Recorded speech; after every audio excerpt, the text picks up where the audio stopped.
The clock reads 3:11 local time when 12 IRGCN fast patrol craft push their throttles to the stops somewhere east of Farsi Island, and the commander of this little armada is feeling very good about himself.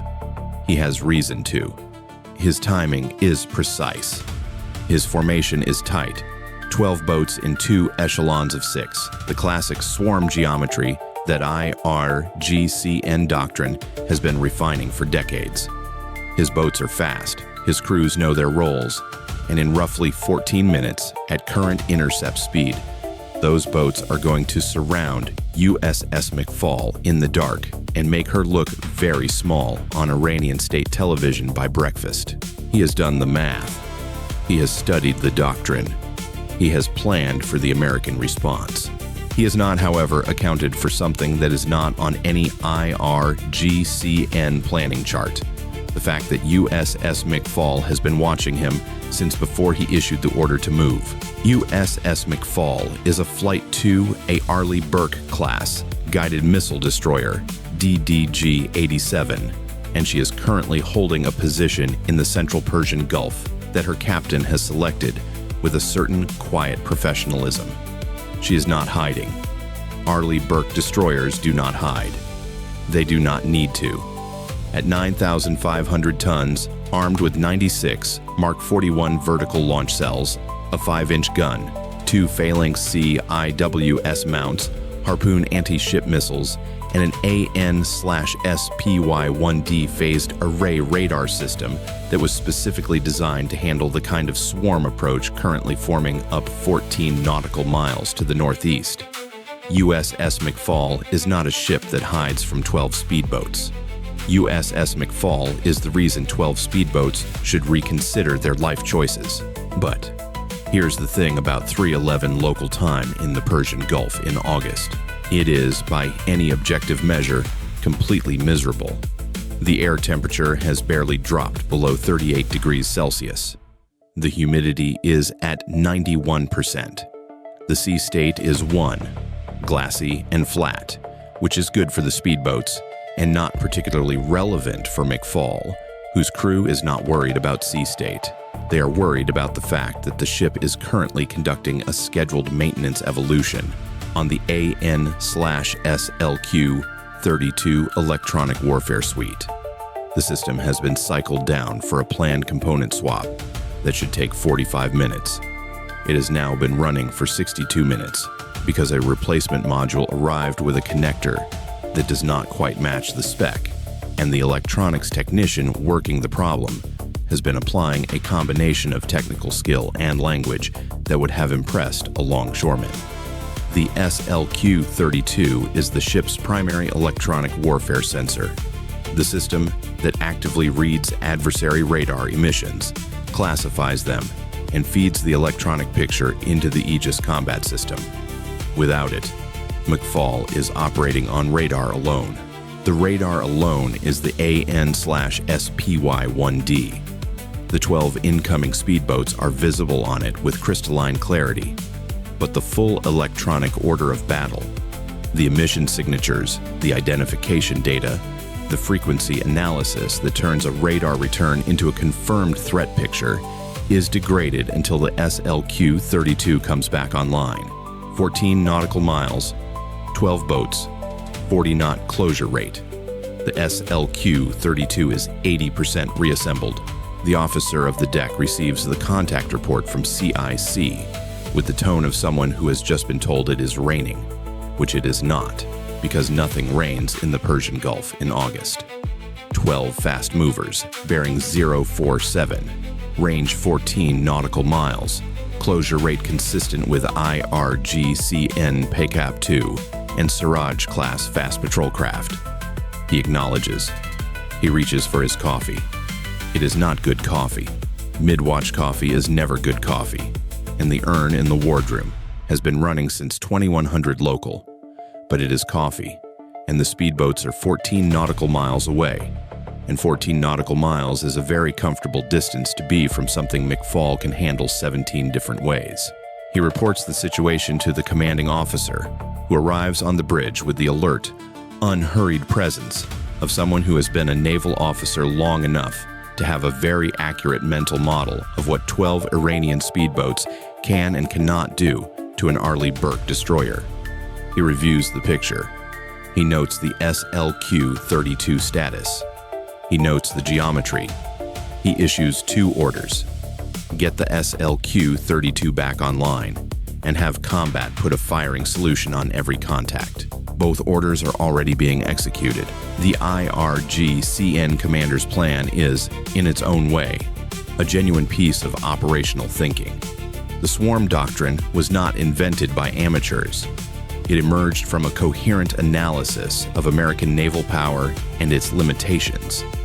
The realization that a destroyer, however capable, has a finite number of fire control channels, a finite magazine depth, and a finite crew capacity to manage simultaneous engagements from multiple vectors. The doctrine has been practiced, refined, and war-gamed in IRGCN facilities for 20 years. What the doctrine has not been war-gamed against is AN/SPY-1D. The SPY-1D is not a radar. It is 4 fixed-phased arrays covering a complete sphere, no rotation, no sweep rate, no blind spot where a fast contact can close undetected. It sees everything in every direction simultaneously. A processing architecture designed by engineers who were given the problem of, what if someone sends a lot of things at you at once, and responded with 3,000 kilowatts of radar power and a combat system that handles over 100 simultaneous contacts. 12 is not a difficult number for the system. The SPY-1D has all 12 contacts resolved by bearing, range, speed, course, and estimated platform type before the IRGCN formation has covered the first nautical mile. The Aegis Combat Management System has assigned each contact a track number, cross-referenced its behavior against the threat library, and generated engagement priority rankings based on closure rate, bearing from ship, and estimated armament. It has done this automatically, without a single human input, in approximately 0.8 seconds. The ship's company is now managing 12 clearly identified, continuously tracked contacts approaching at 40 knots. The engagement solutions are populated and updating in real time. The only question is which solutions McFaul actually needs to employ, and the early read is probably none, because the IRGC boats are going to have to close to inside 2 nautical miles before they become a genuine problem. And closing to inside 2 nautical miles with McFaul tracking every one of them with solutions ready is an experience that historically does not end well for the person doing the closing. In CIC, the Tactical Action Officer is running the picture with the quiet focus of a chess player who can see the end of the game. He has 12 contacts. He has solutions on 12 contacts. He has a crew that is trained, rested enough given the hour, and thoroughly briefed on IRGCN swarm doctrine. He also has 2 MH-60R Seahawk helicopters assigned to McFaul's detachment. And at 0318 local, one of them is already turning on the flight deck. The IRGCN commander does not know about the helicopters. They're not visible on his radar. The helicopters are not emitting. They are preparing to lift off and operate passively, using their AN/APS-147 multi-mode radar in receive-only mode, reading the electromagnetic picture without contributing to it. They will be airborne in 4 minutes and at forward operating position in 8, which puts them ahead of and above the formation before it reaches the 10 nautical mile mark. At that point, the IRGCN boats will have an Arleigh Burke destroyer directly in front of them, and 2 MH-60Rs above and behind them. And the pleasant realization will occur, to whoever is doing the geometry on the Iranian side, that the tactical situation is not as favorable as the planning chart suggested. The SLQ-32 comes back online at 3:24 local, 69 minutes, into what was supposed to be a 45-minute maintenance evolution. The electronics technician who solved the connector problem will be mentioned favorably in the maintenance log and receive a cup of the wardroom's bad coffee as a token of professional appreciation. The SLQ-32 sensors sweep the electromagnetic environment and immediately begin contributing to the picture. 12. IRGCN contacts. Emissions consistent with Peykaap, 2, and Seraj-class. Navigation radar active on 7 of the 12 boats. One boat, the lead element, has a fire control radar active. A Kosar-class radar suite, elevation, angle, suggesting it is evaluating surface targets. The Aegis system registers this. The track priority for the lead boat updates automatically. What the SLQ-32 is also doing, with the methodical patience of a system that has been cataloging IRGCN radar habits for years, is recording every emission, the navigation radar frequencies, the pulse repetition intervals, the scan rates, the power levels, the fire control radar's emission profile, which is particularly interesting because this specific Kosar installation appears to have been modified. The pulse compression waveform is not quite matching the reference signature in the library, which suggests either a software update or an Iranian modification to the original design. This discrepancy goes into the library immediately, tagged for technical analysis, flagged for distribution to every U.S. platform in the Gulf that might encounter a similarly modified system. The IRGCN has been working on their radar suite. Good to know. Thanks for the demonstration. The 12 boats are now at 9 nautical miles and closing. The MH-60R HAWK-1 is airborne and running northeast at 120 knots. AN/APS-147 radar in passive mode, FLIR turret sweeping the formation below. The crew chief in the back has the full formation on his display. 12 contacts, precise spacing, formation geometry that matches the IRGCN swarm doctrine template almost exactly, which means whoever is commanding this has either read the doctrine manual or written part of it. The aircraft commander calls the contact count to McFaul. 12. Confirmed formation. 2 echelons of 6. The officer of the deck in CIC acknowledges with the same voice he used to acknowledge the initial contact report. The tactical action officer notes the confirmation and updates the engagement timeline. The commanding officer is on the bridge, reviewing the picture. 12 boats, 9 miles. MH-60R in position. Aegis tracking continuously. SLQ-32 fully operational and very happy about the fire control radar data it is collecting from the lead element. The commanding officer issues 3 instructions. First, all ship systems to full readiness. Second, activate the ship's identification systems and navigation lights. He wants the IRGCN commander to be able to see McFaul clearly on radar and with the naked eye, because one of the fastest ways to resolve this kind of situation is to ensure there is no ambiguity about what the other party is approaching. Third, get Bahrain on the radio and give them the picture. Bahrain already has the picture. The E-2D Advanced Hawkeye orbiting at altitude over the Central Gulf has been feeding the situation to 5th Fleet headquarters since the IRGCN formation first pushed to speed. The duty watch in the operations center has been tracking 12 fast contacts for the past 11 minutes. The duty officer is on the phone with the watch commander. The watch commander is looking at a display that shows McFaul, 12 inbound contacts, 1 MH-60R airborne, and positioned, 1 more on deck, and an engagement solution timeline that suggests this entire situation will resolve itself, one way or another, in the next 6 minutes. 7 nautical miles. At 7 nautical miles from an Arleigh Burke destroyer with full combat system readiness, 12 IRGCN fast patrol craft are entering a zone of progressive tactical misery. The problem is not that McFaul cannot engage them. The problem is that McFaul can engage them in approximately 17 different ways simultaneously, and the boats know it, and the boat commanders know it, and the question of which of those 17 ways gets employed tonight depends entirely on whether the IRGCN formation demonstrates hostile intent in a way that clears the rules of engagement for a kinetic response.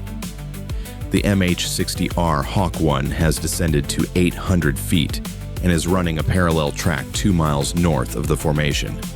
Its floor is reading the boats in beautiful thermal detail, boat speed, crew positions, the heat signature of the engines at full power, and most usefully, whether any of the boats have deck-mounted systems oriented toward McFaul. 2 of the 12 boats have Fajr-27 cannon mounts. 4 are carrying what appears to be C-704 anti-ship missile canisters. 6 appear armed with RPGs and deck-mounted heavy machine guns. The armament picture goes to McFaul instantly. CIC has all of this. The C-704 boats are the ones that get the priority update in the engagement matrix. The C-704 is a 130-kilogram anti-ship missile with a range of approximately 25 nautical miles and a subsonic cruise profile. Slow enough that McFaul's phalanx CIWS could manage it in terminal defense. Fast enough that you would really prefer not to need terminal defense. At 7 miles, the C-704 boats are well inside their maximum engagement range. The targeting geometry is not favorable for them.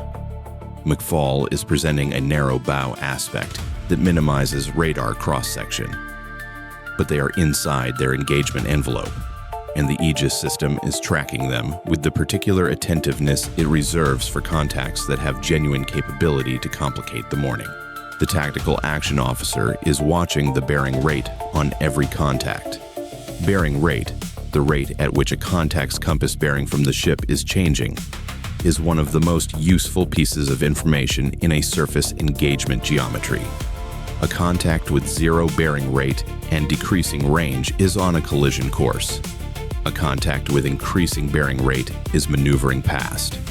Right now, the 12 IRGCN contacts are holding formation geometry that puts them on a direct convergence heading toward McFaul. The bearing rates are consistent with closing the distance to approximately 1.5 nautical miles before the formation would need to maneuver to hold station around the ship. 1.5 nautical miles. That is inside the effective range of the Fajr-27 cannon. That is well inside effective RPG range. That is also inside the effective range of McFaul's phalanx CIWS, which operates at 3,000 rounds per minute and is watching every one of the 12 contacts with the serene, automatic confidence of a system that does not have opinions about the situation, but has very clear instructions about what to do if anyone crosses the line.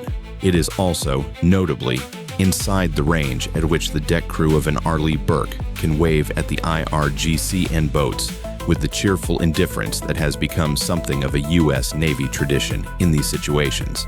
At 5 nautical miles, the IRGCN formation does something interesting. It slows down, not a dramatic maneuver, not a course change. A gradual reduction from 40 knots to approximately 22 knots, which is still a fast clip for a surface engagement, but is no longer the aggressive surge that defined the opening phase of this approach. The SLQ-32 notes the engine noise reduction. The SPY-1D notes the speed decrease across all 12 contacts simultaneously. In CIC, the tactical action officer notes that the formation is still holding its convergence geometry. They have not turned away, but the reduction in closure rate is the kind of thing that happens when a boat commander is making a radio call to ask what they are supposed to do next. In this case, the radio call is going to IRGCN Maritime Headquarters, and the contents of that call are being recorded by the SLQ-32 with the interested attention of a system that has been waiting for exactly this. The encrypted traffic is unreadable, which is fine. The metadata is what matters. Traffic volume, timing, originating vessel, receiving station. The pattern of who is talking to whom and when is itself intelligence. The lead boat, the one with the modified Kosar fire control radar, generates 3 transmissions in 40 seconds. That is a planning discussion under pressure. The intelligence product logs it. HAWK-1 is now holding position 800 feet above and slightly behind the lead boat. Flyer tracking the deck crew. 3 personnel visible on the forward deck. 1 is using a handheld radio. None of the deck systems are oriented toward McFaul. This is also logged for nautical miles. The commanding officer of USS McFaul makes a decision that reflects approximately 20 years of professional experience in situations like this one, which is not to say he has been in situations exactly like this one, because every situation is its own thing, but he has been in situations with similar geometry and similar decision trees and similar moments where the question is what kind of signal to send and how to send it clearly. He orders the 5-inch gun to train toward the lead IRGCN contact. The Mark 45 5-inch gun turret rotates smoothly, precisely, with the unhurried mechanical confidence of a system that has done this 10,000 times in training and several hundred times in earnest. The turret comes to bear on the lead boat and stops. It does not elevate. It does not cycle. It simply points at the lead boat and exists in that configuration, which is the naval equivalent of making eye contact across a crowded room and letting it hold for just slightly longer than is comfortable.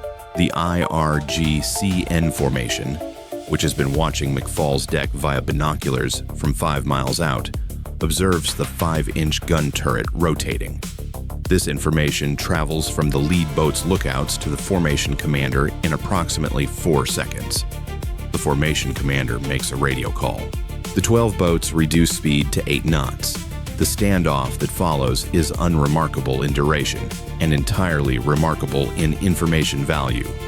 For 22 minutes, 12 IRGCN fast patrol craft hold position at approximately 3.8 nautical miles from USS McFaul, while 3 things happen simultaneously. The first thing is nothing visible. McFaul holds position. The Mark 45 turret holds its bearing. HAWK-1 holds its orbit. The Aegis system continues tracking all 12 contacts with the attentiveness of a system that does not need coffee and has no opinion about how long this takes. Several sailors on McFaul's weather deck are visible to IRGCN binoculars. One of them, a boatswain's mate on the 0 to 2 level, is eating something. This appears to irritate the formation commander more than the 5-inch gun. The second thing is the SLQ-32, which is having what the electronic warfare community would describe as an extremely productive morning. 22 minutes of passive collection from 12 IRGCN platforms at close range, multiple radar modes active, the modified Kosar fire control radar cycling through operating modes the reference library has never seen. By the time this encounter is over, the SLQ-32 will have added 14 new emission signatures to the electronic order of battle. 14 from one encounter. The intelligence officers who receive this package will be unreasonably pleased. The third thing is the MH-60R crew completing a systematic flyer and photographic survey of all 12 boats, hull numbers, armament configurations, maintenance status, and the observation that boat number 7 has a fishing rod rigged on the stern rail, which raises questions about operational intent that are probably best not examined too closely. Bahrain is building a folder. At 3:56 local, the IRGCN formation commander makes a decision. The 12 boats, as one, begin a turn to port. The maneuver is clean, coordinated, and executed with genuine seamanship, a credit to the training that the IRGCN puts into its small boat operations, which is real training that produces real competence. The formation completes its turn and accelerates northeast, back toward Farsi Island at 30 knots. HAWK-1 escorts the formation for 4 nautical miles, documenting the withdrawal, then breaks off and returns to McFaul. The boatswain's mate on the 0 to 2 level watches the boats turn away. He waves. Kind of wave you give to a neighbor's dog that has been barking at your fence for 20 minutes and has now decided to go inside. Acknowledgement of presence. Complete absence of concern. He goes back to eating whatever it was he was eating. It remains unclear whether the IRGCN binoculars were still on him when he did this, but the transcript of the formation commander's radio call at 0356 local, collected by the SLQ-32 and later translated, suggests that the answer may be yes, because the call includes a phrase that translates roughly as, "The American does not seem alarmed," which is, in context, the most accurate piece of intelligence the IRGCN generated from this entire operation. The cost math for this one is a study in asymmetric arithmetic. 12 IRGCN fast patrol craft. Fuel, crew time, hard miles on marine engines that are not forgiving of extended high-speed runs. Call it $60,000 to $80,000 for the operation. The propaganda value expected, imagery of Iranian boats surrounding an American warship in the Persian Gulf before dawn. The propaganda value delivered, footage of 12 boats approaching, decelerating, holding position for 22 minutes, and then leaving. The distance between the expected return and the actual return is approximately the same as the gap between the IRGCN commander's planned approach and the 3.8 nautical miles he actually achieved. HAWK-1's flight hours add roughly $40,000. Extended combat system readiness and maintenance cycle implications for SPY-1D and Phalanx add another $30,000. Total U.S. operational cost, approximately $70,000. 14 new IRGCN emission signatures. A modified Kosar fire control radar mode that the reference library has never seen. Whole number photographic identification of all 12 vessels and their armament. 22 minutes of close-range passive collection from a formation that had no idea it was being studied at this resolution. The pattern analysis of the formation commander's communications. How many transmissions, at what intervals triggered by what observable events aboard McFaul. That will allow future commanders to better predict IRGCN behavior under pressure. And the fishing rod on boat number 7, which has been referred to NCIS as operationally ambiguous. At 400 local, the tactical action officer reports to the commanding officer. All contacts have cleared the immediate area. HAWK-1 is aboard. Systems nominal. No ordnance expended. The commanding officer acknowledges. He asks how the SLQ-32 is performing after the maintenance evolution. The electronic warfare officer reports it is performing within specifications. The commanding officer nods. He goes below for what remains of the night. The watch continues. The Gulf is flat and dark and hot. The mid-watch coffee is terrible. By 7 a.m. local, Iranian state media has the story. The headline, translated from Farsi, describes a heroic operational patrol by IRGCN patrol forces that successfully demonstrated Iranian naval sovereignty in the waters of the Persian Gulf, forced a U.S. naval vessel to alter its operational posture, and confirmed the readiness and deterrent capability of the IRGCN maritime force. Footage accompanies the broadcast. 12 boats in tight formation, seen from an elevation that suggests the image was filmed from the lead boat looking aft, which places the camera well inside the formation and well away from McFaul. McFaul appears in the footage as a distant gray shape on the horizon, which is technically accurate in the sense that McFaul was present and is gray. The impression created that 12 Iranian boats were operating in close proximity to a U.S. destroyer that was powerless to respond requires the viewer to not look too carefully at the geometry of the footage, but broadcast audiences are generally forgiving about geometry. The 5-inch gun turret is not in the footage.